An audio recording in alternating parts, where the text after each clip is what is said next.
Pero lejos esté de mí gloriarme, sino en la cruz de nuestro Señor Jesucristo, por quien el mundo me es crucificado a mí y yo al mundo. Aún nos quedan cosas que decir acerca de esta afirmación. En este pasaje el apóstol levanta su estandarte, por así decirlo, y hace una gran declaración de su postura personal. Se contrapone a ciertos falsos maestros que se glorían en la carne y se jactan de ello. Están interesados en sí mismos, en su propio triunfo y en el provecho que puedan sacar de otras personas. El apóstol dice que lejos esté de él interesarse o gloriarse en nada semejante. No se gloria en nada, no se jacta de nada, sino en la cruz del Señor Jesucristo. Hemos visto que la cruz es el corazón y la esencia misma del mensaje cristiano, un acontecimiento histórico al que se nos enfrenta, y también hemos visto que nuestro destino eterno depende de la idea que adoptemos respecto de la muerte de Jesús de Nazaret en esa cruz. Hemos considerado, pues, la razón de que el cristiano diga que la cruz de Cristo, la muerte de este Hijo de Dios en la cruz, es el acontecimiento más vital y trascendente de todos, que nada se le puede comparar y que para él es lo más importante del mundo. Digo eso de forma deliberada. El cristiano es alguien que dice, no me importa lo que haya sucedido ni lo que vaya a suceder, no me importa lo que sea, la bomba atómica o cualquier otra cosa.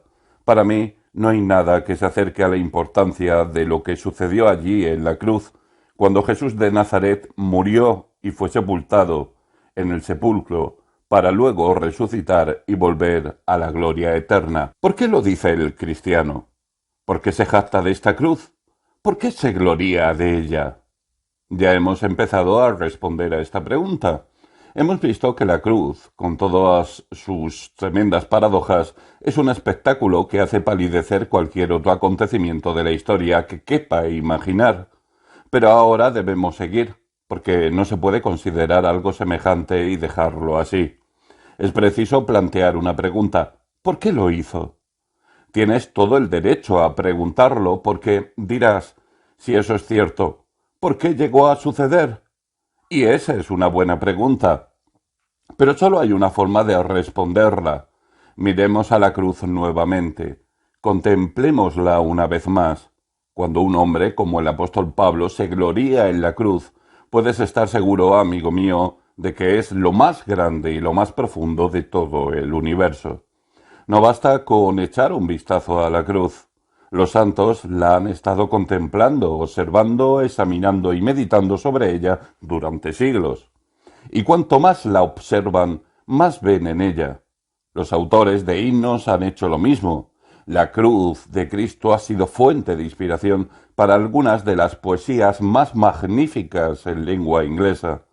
Pero los escritores la han mirado y contemplado y no han dicho simplemente, oh, sí, sé que Jesús murió, era un pacifista y murió, y luego han seguido como si nada. Ni tampoco han dicho algo semejante a lo que quizá digamos algunos de nosotros, cristianos evangélicos. Oh, sí, creo en la cruz, creo que Cristo murió por mí, sin volver a pensar en ello. Oh, amigo mío, si te afecta de esa forma es que no has visto la cruz.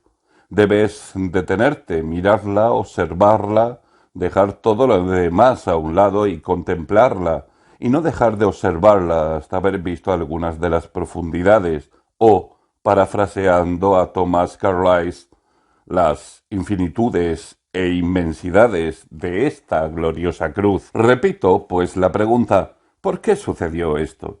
¿A qué se debió? ¿Por qué llegó a suceder la muerte del Hijo de Dios, del Príncipe de Gloria? Consideremos la respuesta. La encontramos toda ella en las Escrituras. No voy a recurrir a mi imaginación. No me voy a inventar ninguna respuesta. ¿Sabes, querido amigo? Cuanto más conoce uno la Biblia, más fácil le resulta predicar. Compadezco al pobre hombre que domingo tras domingo se las ve y se las desea para encontrar algo sobre lo que predicar y que alberga la esperanza de que haya alguna noticia impactante para poder predicar un sermón de actualidad. Lo único que tengo que hacer es presentarte lo que nos dicen las Escrituras, con respecto a este gran acontecimiento, porque no sé ninguna otra cosa a excepción de lo que allí encuentro. En lo que a estas cuestiones respecta, soy tan ignorante como cualquier otro. Si no tuviera las Escrituras, no podría predicar.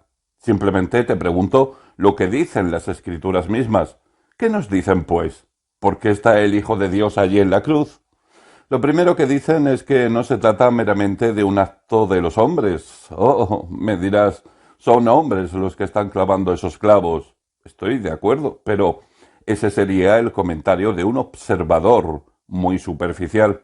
¿Qué llevó a los hombres a hacerlo? ¿No hay nada detrás? Verás. El problema fundamental del mundo en la actualidad es que lo consideramos todo de forma superficial. Escogemos alguna actividad, luego creamos una comisión gubernamental para examinarla y ofrecer un pequeño informe superficial.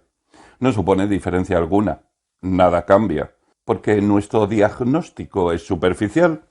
Somos incapaces de ver el trasfondo de las cosas. Lo mismo sucede aquí. ¿Por qué digo que no se trató del mero acto de unos hombres? ¿Por qué insisto en que no fue meramente accidental? La respuesta, por supuesto, es que fue algo que había sido profetizado. Consideremos el pasaje de Isaías 53.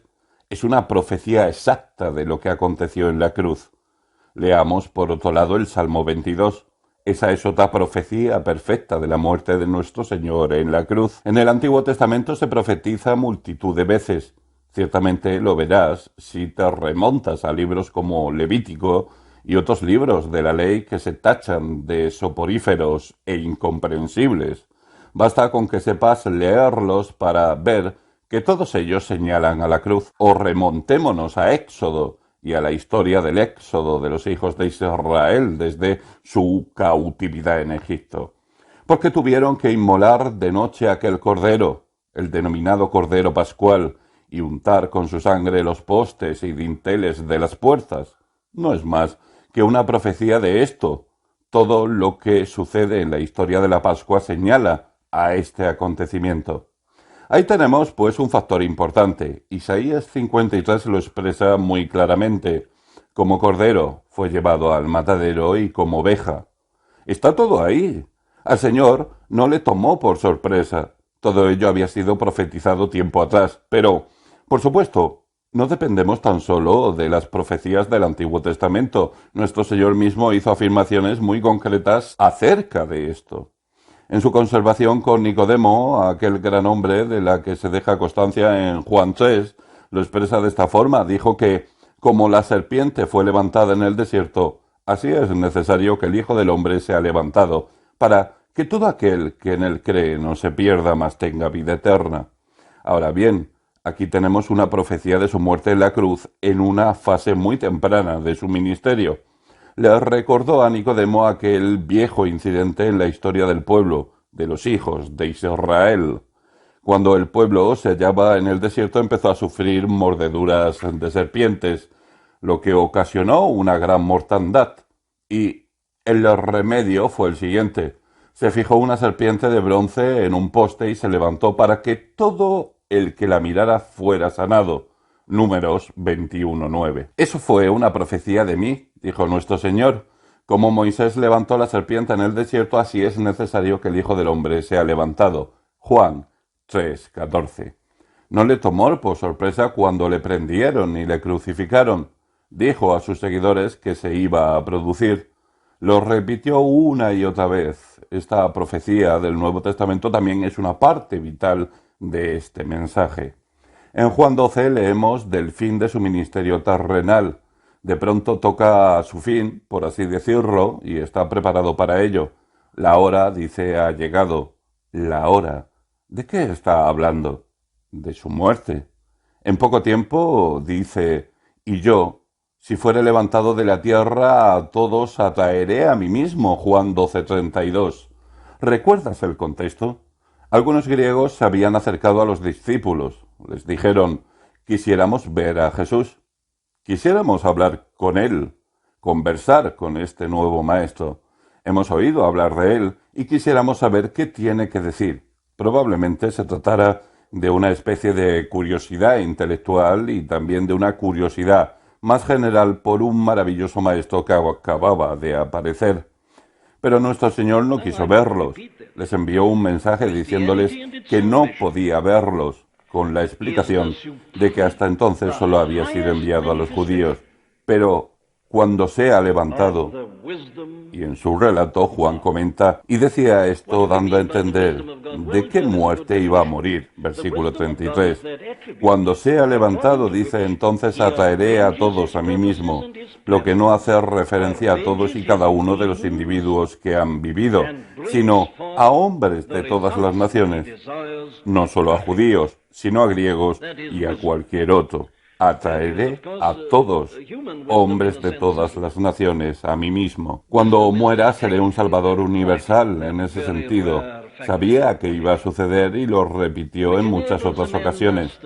Consideremos aquella vez que se dirigió a sus discípulos después de que hubieran solicitado ciertos privilegios, o replicó, de un bautismo tengo que ser bautizado, y ¿cómo me angustio hasta que se cumpla? Lucas 12:50. Nuevamente está haciendo referencia a su muerte. Bien, ahí están las pruebas, y podría ofrecer más como demostración de que esto no es un accidente ni un mero acto humano. Aquí hay algo más. Hay un misterio. Hay algo detrás. El apóstol Pedro dice lo mismo. En el día de Pentecostés en Jerusalén, después de que el Espíritu Santo hubiera descendido sobre la iglesia primitiva, se congregaron personas procedentes de todas partes, asombradas y maravilladas de que estos hombres sencillos e iletrados hablaran lenguas que ellos podían entender. Todos oyeron hablar en su propio idioma de las maravillosas obras de Dios, y estaban asombrados y decían, ¿qué quiere decir esto? Y pensaban que estaban bebidos. En esto Pedro comenzó a predicar y les dio la respuesta. Les dijo que esto les había sido proporcionado por Jesús de Nazaret. Este es el primer sermón predicado verdaderamente bajo los auspicios de la Iglesia cristiana y aquí, pues, tenemos toda la explicación. Y Pedro prosigue y les dice, varones israelitas, oíd estas palabras. Jesús Nazareno, varón aprobado por Dios entre vosotros con las maravillas, prodigios y señales que Dios hizo entre vosotros por medio de él. Como vosotros mismos sabéis, adviértase a éste, entregado por el determinado consejo y anticipado conocimiento de Dios. Prendisteis y matasteis por manos inicuas, crucificándole. Pero observemos las palabras de Pedro. A este Jesús Nazareno, Jesucristo, entregado por el determinado consejo y anticipado conocimiento de Dios, prendisteis y matasteis por manos de inicuos, crucificándole. Sí, dice Pedro, fueron vuestras manos las que lo hicieron, pero fue Dios quien lo determinó, y Dios no lo determinó en ese momento, sino anteriormente. El determinado consejo y anticipado conocimiento de Dios, esto dice, que habéis hecho con vuestras manos en el tiempo, lo determinó Dios en la eternidad. Ahora bien, esto es tan importante que se repitió en otra ocasión. En Hechos 4 vemos la celebración de un maravilloso culto de oración en la iglesia primitiva. Dos miembros de su congregación, Pedro y Juan, habían sido arrestados y juzgados con una sentencia que les prohibía seguir predicando o enseñando en el nombre de este Jesús. A efectos prácticos, las autoridades les habían dicho, por esta vez os soltaremos, pero si insistís en hacer estas cosas, no solo os arrestaremos, sino que zanjaremos el asunto. Y les estaban amenazando con la muerte. Les exigieron directamente que cesaran de predicar en el nombre de Jesús. Y entonces vemos a los apóstoles volver a su congregación, a la iglesia, donde todos comienzan a orar. Tras citar el Salmo 2, dicen, porque verdaderamente se unieron en esta ciudad contra tu santo Hijo, Jesús, a quien ungiste, Herodes y Poncio Pilato, con los gentiles y el pueblo de Israel para hacer cuanto tu mano y tu consejo había antes determinado que sucediera. Hechos 4, 27 y 28. repiten lo que Pedro había dicho el día de Pentecostés, y lo que se dice en ambas ocasiones es que, a pesar de que en la práctica fueron las manos de los hombres las que le mataron física y materialmente, fue Dios quien había tenido el propósito de que sucediera. Simplemente estaban cumpliendo en el tiempo lo que Dios había predeterminado desde antes de la fundación del mundo. Ahora bien, esto es lo más importante que tú y yo podemos considerar jamás. Vemos lo que significa y la luz que arroja sobre los sacrificios y holocaustos del Antiguo Testamento. Como vimos, el Cordero Pascual y todos los holocaustos y sacrificios no eran más que profecías acerca del día venidero en que el Hijo de Dios sería crucificado. Ahora ves cómo pudo suceder todo eso. Dios lo había decidido antes de la creación del hombre. Sabía, porque lo había decidido anticipadamente, que esta sería la forma de que el hombre sería salvo. Dios es omnisciente. Dios lo sabe todo. Conoce el final desde el principio. No hay nada que desconozca. Y antes de crear al hombre, Dios ya sabía que caería. Y Dios ya había determinado un plan de salvación antes de que el hombre fuera creado. Ahora bien, en eso consiste toda predicación del Nuevo Testamento. Al escribir a los Corintios, Pablo lo expresa diciendo que tiene una sabiduría que predicar. Sin embargo, hablamos sabiduría entre los que han alcanzado madurez, y sabiduría no de este siglo ni de los príncipes de este siglo que perecen. Mas, dice, hablamos sabiduría de Dios en misterio, la sabiduría oculta, la cual Dios predestinó antes de los siglos para nuestra gloria. Primera de Corintios 2, 6 y 7. Eso es exactamente lo que estoy intentando mostrar.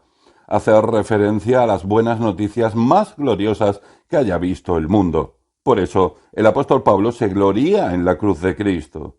Aquí estamos, viles pecadores, todos y cada uno de nosotros. No hay un solo ser humano en la actualidad que no sea un vil pecador. Toda la raza humana se encuentra en ese estado. Todos los que han nacido desde la caída de Adán han nacido en pecado, han sido formados en maldad. Por eso la vida ha sido desdichada. La vida ha sido una prueba. La vida es un cúmulo de decepciones. La vida se reduce a que el hombre hace cosas que no desea hacer y es incapaz de hacer las cosas que desea. Es una lucha. Es un problema moral, un fracaso moral y una dificultad moral para todos nosotros. Y aquí estamos aún en el mismo estado. La civilización ha intentado corregir las cosas. Los hombres han elaborado sus proyectos, han ideado sus utopías, han promulgado sus leyes parlamentarias y no hemos mejorado lo más mínimo.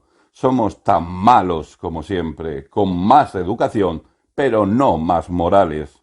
Sabemos mucho más que nuestros antepasados, pero seguimos sin saber cómo no pecar, cómo vivir una vida limpia, íntegra, pura y casta.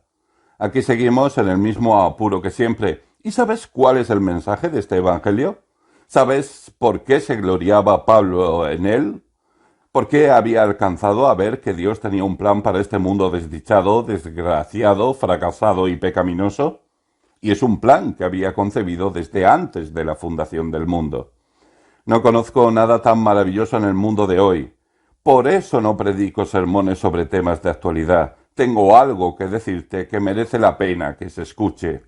¿Qué utilidad tienen mis comentarios acerca de las noticias o de política? Todo se repite de la misma triste forma que siempre.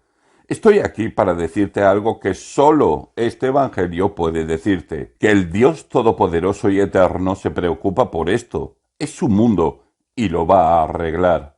Y lo está arreglando a su manera. Le preocupa nuestra liberación y nuestra redención. Dios tiene un plan y un propósito. Entregado por el determinado consejo y anticipado conocimiento de Dios, prendisteis y matasteis por manos de inicuos, crucificándole.